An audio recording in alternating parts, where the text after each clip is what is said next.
Hello guys, kamusta kayo dyan? Ilang araw pa nga lang bago ang pista ni San Juan ay inihanda na natin itong bangkang si Pinagpala. Si Ermats nga dyan guys busy rin sa paglilinis. Sa part nga na to guys, naabutan kami nila ng ulan pero tuloy lang sa pagtali ng katig ng bangka. At ito nga si Aling Makulit guys, excited nang sumakay ng bangka kaya andito rin siya at nakabantay sa amin. Pero syempre di may iwasan magpasawayan minsan kaya kailangan talaga ng mahabang patience. At dito nga guys, nag-decide tayo na palitan ng maliit na LSC yung bangka natin para tipid sa gasolina at bumilis ang takbo. Pero bago ang lahat, ito nga si Utol ay pumunta sa kapitbahay namin si Mang Juno para ipaayos itong maliit na LSC na may gagamitin. Magaling kasi itong mag-align ng mga LSC guys. May kunting in-adjust na siya at ito'y umuki na. Yan nga, a day before fiesta ni San Juan, may pa-flag pa talaga si Utol. Samantala, si Ermats naman dyan ay ang aga-aga pa at busy na sa paghakot ng mga maliliit na bato. Pandambak yan sa ginagawa naming tent upang maganda tignan. Si Utol dyan hindi na makatiis at tinulungan na rin si Ermat para bumilis ang paghakot. Marami pa nga kasi kaming gagawin guys. Si Aling Makulit nga guys sumali na rin, naki-extra. At ginawa pa talagang season ng Batang to yung bangka habang nag-i-enjoy ng magandang view sa tabing dagat. Sarap ng buhay Ito nga mga 45 days na manok guys ay maaga pa yan kinatay ni Utol. Hindi pa nga umabot ng 45 days Para lang daw i-chicken curry sa San Juan. At syempre guys, hindi pwedeng mawala ang tugtugan. Kaya naglagay si Utol ng trompa. Iba talaga ang energy vibes guys pag may magandang music At ito nga guys ang ginawang rest house ni Utol dito sa tabing dagat. Dito kami madalas magtambay at magpahangin-hangin. Dito rin kami nagbi-video pag may time.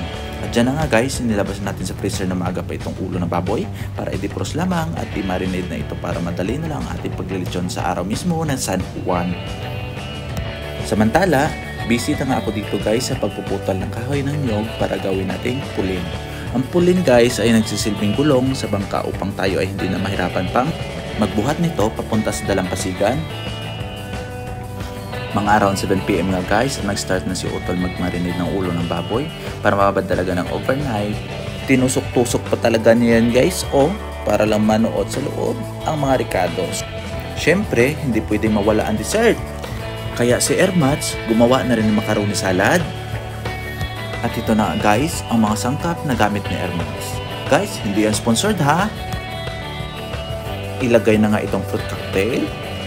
Ako naman ang naghiwa ng cheese para lalong sumarap. At syempre, nata de coco, pampakulay ng buhay. Sunod naman ang mayonnaise guys. Ito ang nagbibigay linamnam. Syempre kaong, dagdag kulay ulit. All-purpose cream para creamy. Si Aling Makulit guys hindi na makatiis. Tumulong pa talaga. Huwag natin kalimutan ng cheese guys para cheesy At syempre lastly, yung kondensada, pampasweet.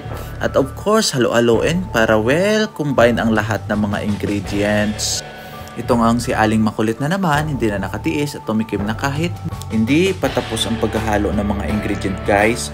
Wow, yummy sarap daw. Wow. Ito nga pala guys ang bangka naming si Pinagpala at handa na siya magserbisyo sa araw ng San Juan. Pinagpala nga guys ang pangalan na inilagay ko sa bangkang ito. Simbolo sa taos-puso naming pasasalamat sa ating Panginoon na siyang nagbigay ng blessing na ito. Bumili na nga rin kami ng mga alak guys. Hindi ito sponsored Fundador and San Miguel. Baka naman. Siyempre, hindi mawawala sa mga ganitong okasyon ang inuman at kwentuhan, kaya hindi pwedeng mawala itong alak. Diba guys? At pinalamig na nga rin namin itong mga alak guys, upang kinabukasan, masarap ang hagod sa ating mga lalamunan. Abangan nyo pala guys yung next video namin, yung San Juan ganap. Until next time, salamat!